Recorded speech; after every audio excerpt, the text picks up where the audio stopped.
Welcome to the Mile High Church podcast. I'm Josh Reeves, and we would love to see you here in person sometime. Our services take place in Lakewood, Colorado at 8 and 10 a.m. You can also catch our broadcast every Sunday morning at milehighchurch.org. This morning's message, 100 names of God or more we may explore together. When I say the term God, I invite you to take note of what your reaction is to that term. For many of us, we respond with reverence and wonder, gratitude. For others, we may respond with some skepticism, some uncertainty, some agnosticism. And then for some of us, we may respond negatively to that term because we were brought up with an understanding of God that's different than the one that we teach here. A God that isn't one of unconditional love, but who may be judging or damning. Martin Buber, the great theologian, he said that God is probably the most used word in any language. And there's no word that has as many different meanings as the word God. If we went around this room, every definition could be a little bit different. And Buber argued that many say this makes the word God useless, that we should get rid of it. But Buber argued otherwise, to say that it's for this very reason that it becomes the most indispensable word, the most important word. Now, we in religious science, we sometimes can accidentally be God apologists. Because we like to say, call it whatever you want. Spirit, universal mind, infinite intelligence, just groovy. Whatever works for you. And I agree with the idea of call it whatever you want. But most importantly, know what it means to you. Know that name of God that resonates most strongly in your heart and live it with clarity. I don't care what you call it, but I care that it resonates with you, because then it improves my understanding of what God is. But we have to make sure it's a fit with our heart and with the lives we're living today. There once was a poor man who needed a new suit. And so he went in and he got the cheapest suit he could that was on sale, and there was just one problem. It didn't fit. One arm was longer than the other, the jacket was too small, the pants were too big, and he went outside and he passed by two older women, and one turned to the other and she said, "His suit doesn't fit." "Yes," the other woman said, "but it sure is a nice suit." That's the end of the joke. But the point being is we can shop every spiritual marketplace that there is and find all sorts of names and understandings of God. But you want to find the one that suits you, that fits you. We want to know what our reaction is to this term God, but we also want to know what our answer is when someone asks us, do you believe in God? Do you believe in a holy presence? My friend Margie Clark, a great minister in Southern California, she said, whenever anyone asks me that question, do you believe in God? I say, which God are you referring to?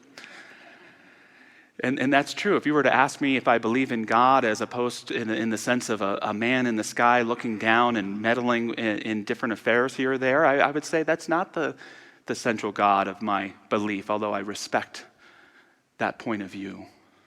In that sense, you might even think I'm an atheist. But if you ask me, do I believe in a presence of unconditional love, of unconditional beauty, of unconditional life itself, that knows who I am and where I'm wanting to go, that reads my heart before I feel it, that shows up in the wonder and blessing of my relationships? Yes, I believe in God. If you ask me if I believe in a healing presence, if you ask me if I believe in grace, if you ask me if I believe in an infinite source of wisdom that can transform us before our choices and our actions, then yes, I believe in God. And there are three things I want you to leave with today via this message. The first is I want you to leave with a name for God that resonates with your heart, that excites your soul, and impassions your life. Next, I want you to leave with the ability to identify an aspect of God that you want to contemplate more fervently and be more aware of in your life. And lastly, I want you to be able to name the God where your greatest need is. We all have a need somewhere, in a conflict, in a health challenge, in a self-image question, in a decision that we need to make. What is the name for God right where your need is? What is that name for God that resonates most with your heart and with your soul? I love something Martin Luther King Jr. said in his famous 3 Dimensions of a Complete Life sermon. He said, "You may not be able to define God in philosophical terms. People through the ages have tried to talk about God. Plato said that he was the architectonic good. Aristotle called him the unmoved mover. Hegel called him the absolute whole. Then there was a man named Paul Tillich who called him being itself. We don't need to know all of these high-sounding terms. Maybe we have to know God and discover him another way. Somewhere you ought to just reach out and say, he's my everything. He's my mother and my father. He's my sister and my brother. He's a friend to the friendless. This is the God of the universe. And if you believe in God and worship God, something will happen in your life. You will smile when others around you are crying. This is the power of God." What is that name for God that most resonates in your heart, excites your soul, and leads you to want to live a better life?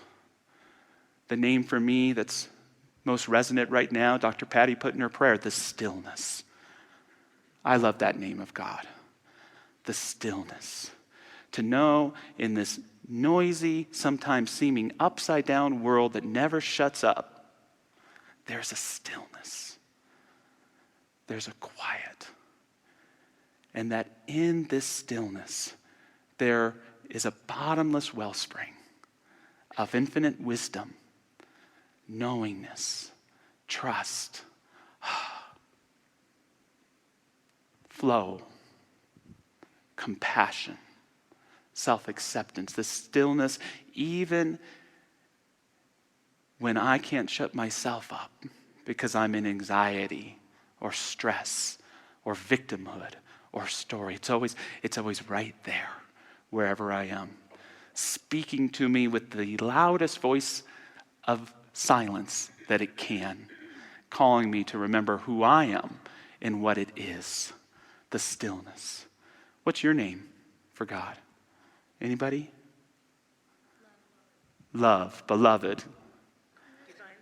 Divine Spirit. I like Patty's too. Harmonic love. Patty's so cool. Harmonic love. Anybody else? Source energy. Creator. Acceptance. Friend. Presence. I love it. Glory. Beautiful. Beautiful. Thank you for that. Know what that name for Spirit is and live it emphatically in your life. That's how we make God tangible, real, practical. By knowing the name that it expresses most fervently in our heart right now and living in awareness of that. So know what your name for God is, and then pay attention to the aspect of God that might be calling you to be more aware of it in your life. Emmett Fox, the great metaphysician, a contemporary of Ernest Holmes, very much continues to be read, especially in circles of recovery. He said there are 7 main aspects of God. Shall we review them together? The first aspect of God, Fox just called life. Life. God is life. God is not just living, nor does God give life, but God is life. I love what Ernest Holmes says. He names all these names for God, and then he says, why don't we just call it life? And I love the idea that my own existence is evidence enough to know that there is a power out there smarter than I am and greater than I am. It's just being alive. And when we can open up to that aspect of God that expresses through this thing called life, the most real thing there is, the only thing any of us have, then we can begin to experience that aspect of God that is life itself. Not a life that is dead or created, but creative and present right here and right now. The next aspect of God, Fox shares, is God is truth. Wherever there is truth, there is God. Now we, in our teaching, often in our prayers, we like to say that God is all there is. God is all there is. And we believe in that there's no spot where God is not. And we even physiologically believe that the energy that makes up all of us, the universe itself, is God energy, that we're all made of stars. And I love this way of seeing it, but I also love to ponder the idea that God is the truth. That when I approach a circumstance, God may not be the most visible thing, but God is always the truth right there. Walt Whitman, in his beautiful song of Myself, says, all truth awaits in all things. All truth awaits in all things. But sometimes you got to do some courageous work to bring it forward. Sometimes you have to dig a lot to get the depth, to experience the grace. Sometimes you have to tell the truth. Sometimes you have to speak a hurt, knowing things might get a little worse before it gets better. Sometimes you have to have the courage to open up, to tell someone who they really are behind whatever role they may be playing for you in your life. Sometimes it's that courage to move out of self-rejection and to accept ourselves in a higher power. Sometimes it just means to be open to what the divine would have emerge in our lives. God is truth. Third, God is love. Fox shares that there is no condition that enough love can't heal. Truth is how we reveal the divine. Love is how we get there. There is no more surefire way to reveal the truth than to come from a place of love, which for me is the voice of God. God speaks not so much in language, but through the powerful voice of love. Fourth, God is intelligence. This is an intelligent universe. Isn't that something? This is an intelligent universe. We argue in our truth that there wasn't a being named God who invented the universe and then said, oops, off to something else. We don't believe so much in a universe that was created, but one that is creative. That the creation story that brought forth the heavens and the earth is working in you and in me and in this world and this cosmos right now. And it's an intelligence not only that's out there and all around us, but it's in us too. And we can correspond with it. We can resonate with it. We can feel it. We can bring it forward in our word and our actions. This intelligence is the most powerful thing that there is. And when we connect in it and accept ourselves in what it is, it can begin to express through us with clarity, with an emphatic honesty, and a true, lasting joy. God is intelligence. God is soul. Fox tells us that divine mind is self-conscious in you. This is another one of the amazing teachings of spiritual living. That we aren't just individual expressions, shards of the divine, but each of us is an individualization. The whole damn thing is right there in and as you. And when we can recognize the name of God as self-awareness in us, We realize that great gift when the divine announces itself in us. When the Holy Father is well pleased in who we are. When we have that synchronistic interaction, or we speak that word of heart, or we behold the highest truth of someone who perhaps has forgotten about themselves. That self-recognition, that soul, that truth that is in you and in me, it reverberates and it blesses us. God is spirit. Fox tells us of the sixth main aspect of God, that your true self was never born and will never die. Well, isn't that a relief?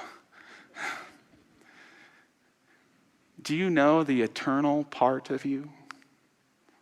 Do you know that part of you that was there when the Big Bang happened? Do you know that part of you that is a part of something eternal? I know for me, it's not Josh Reeves, who lives currently in Littleton. That will all pass away. But if I can learn to listen to that eternal part of who I am, I can touch that spirit that binds us all. And I can experience my eternal life, not in some afterlife, but right here, right now. I can experience it today. God is spirit. And lastly, seventh, God is principle. God is principle. Prayer is answered because God is principle, eternally manifest in the same way. In our teaching, we believe that God is personal to all who feel God's inward presence within. God knows who we are. We can converse with God. God can communicate with us. We co-create. God is a silent partner working in all areas of our life. And yet also God is principle. God is impersonal. God, Holmes would say, is no respecter of persons. And what that means is that there's this principle aspect of God in the universe that just affirms everything we do. It says yes to what you're thinking. It says yes to what you're choosing. It says yes to how you're behaving, whether you like it or not. It's affirming, and it's bringing that yes energy. And with the consistency of our thinking and choices, it begins to take form in our lives. This is God as principle. This is that power greater than we are that we can use and develop.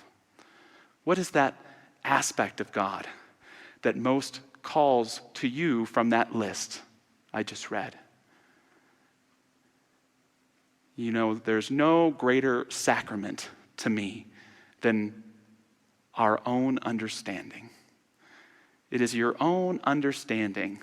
No matter what God is out there in the cosmos, it is only through your understanding that you can know and experience what God is. And so it's up to us to do that enriching work, to expand that understanding so that we can have a real, true, and dynamic experience of the divine in our life. Two aspects of God that I'm paying close attention to these days. The first is this idea that God is the oldest part of me. God is the oldest part of who I am. I love this idea that each of us are a part of something primordial, something that never had a beginning and will never have an ending because it's always in its presence and its history. It's always right here and right now. I love this James Webb telescope. I think it's one of the greatest things we human beings have ever created. And you see those beautiful pictures out there. And when I see them, I can't help but think of Alan Watts when he said, "You are that thing you see vast off through telescopes." We're not just looking at who we are. We're looking at our distant past. We're looking at that very essence and presence that brought us to life and that is life itself. God is the oldest part of who I am. And it is a source of wisdom and knowingness and trust and understanding. God is the oldest part of who I am, but here's this other aspect of God I'm paying attention to. God is also brand new. God is brand new. God is changeless reality, and yet God is always that space between right now and the next choice you make. Infinite energy, Holmes called it, coupled with limitless creative imagination. Here is this divine power how can you express it and bring it forth in a way that has never been brought forth before? How can we become aware of this brand new life, not created, but creative, willing and ready to spring into creation in your life right here and right now? God is the oldest part of me, and God is always brand new. Know what your name for God is. Know that aspect of God that you want to experience it and live it more richly. I would love it if you took those 7 aspects of God and just took 10 minutes a day to think about them or journal about them, to pay attention to how it shows up in your day. That's building a real relationship with God. Emmett Fox was one of those metaphysicians who taught that you don't have to pray for stuff and that you don't have to pray for a particular demonstration, that the greatest prayer is just for God. That if you could just turn away from your struggles and even your desires and just contemplate God, how God expresses in your life, in the universe, and just be with it, that very process would take care of all your problems, would demonstrate your every need, would heal your self-image so that you can live more abundantly, would open your heart and your life with the recognition that I am not the greatest power in my life, but God is the greatest power in my life, willing and ready to demonstrate when we can create that space of possibility so that that presence can act and make real. Lastly, what is the God where your need is? In the Islamic tradition, they have something beautiful called the 99 names of Allah. It's so beautiful when it's sung. It's like a chant, but it also shares different ways that the divine expresses. Allah, the all-knowing. Allah, the forgiving. Allah, the provider. Allah, the evolver.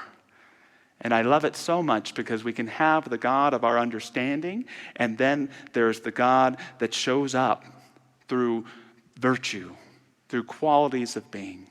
And I just invite you to think about where your need may be in your life today. A fractured relationship. Can you believe in God as healing?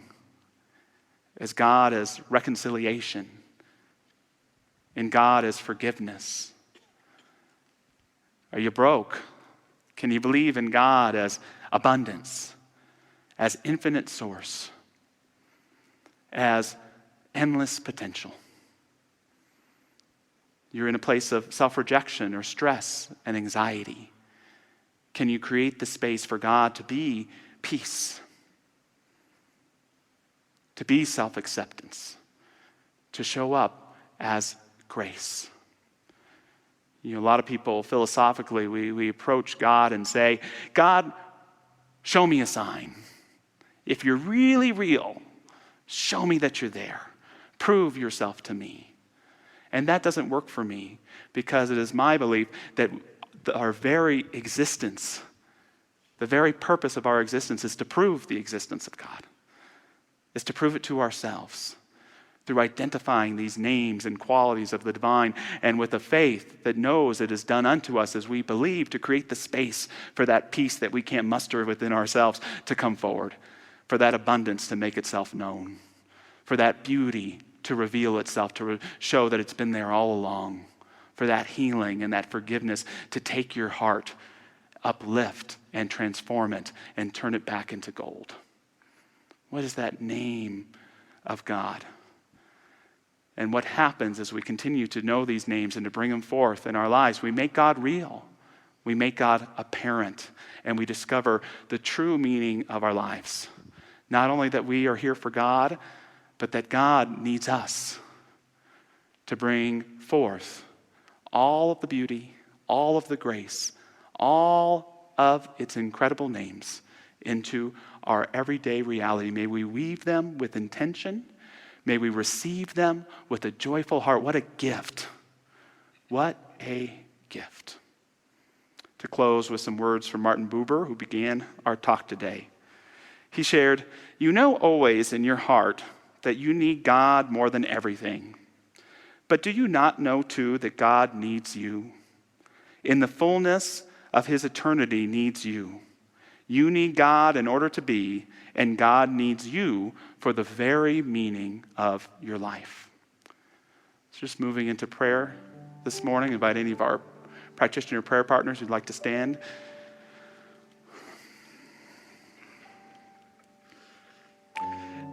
Let us become aware of whatever the need is, wherever it is, however it's manifesting itself. And let us know and affirm that its very purpose is to bring forth through us and through life a deeper experience of the divine. I call forth the God of infinite prosperity and abundance. I call forth the God of healing, of forgiveness. I call forth the God of joy and play and adventure. I call forth the God of deep love and self-acceptance, real divine belonging. And I call forth the God of absolute stillness, that deep quiet where we are known and can know as we are known, where we can let in that deep sacred love, where we can let out, not in words, but in pure human feeling and becoming, anything that does not belong in who we are or our consciousness anymore. We allow ourselves to be renewed by these names of God, 100 and more and still coming. How wonderful it is to know that we work in this life with a silent partner that not only is working for the good in our affairs, but is always available to us with a divine listening and a divine voice that speaks only its love, only its beauty, only its secret truths embodied right here and right now in me and in you. So giving this divine presence a name, opening up for it to take form, experiencing its aspects in so many wonderful ways, we live the life divine, and that divine life lives us too. And so it is. Amen. Thanks for listening to the Mile High Church podcast. This podcast is made possible by the generous contributions from listeners like you. To make a donation, please visit milehighchurch.org.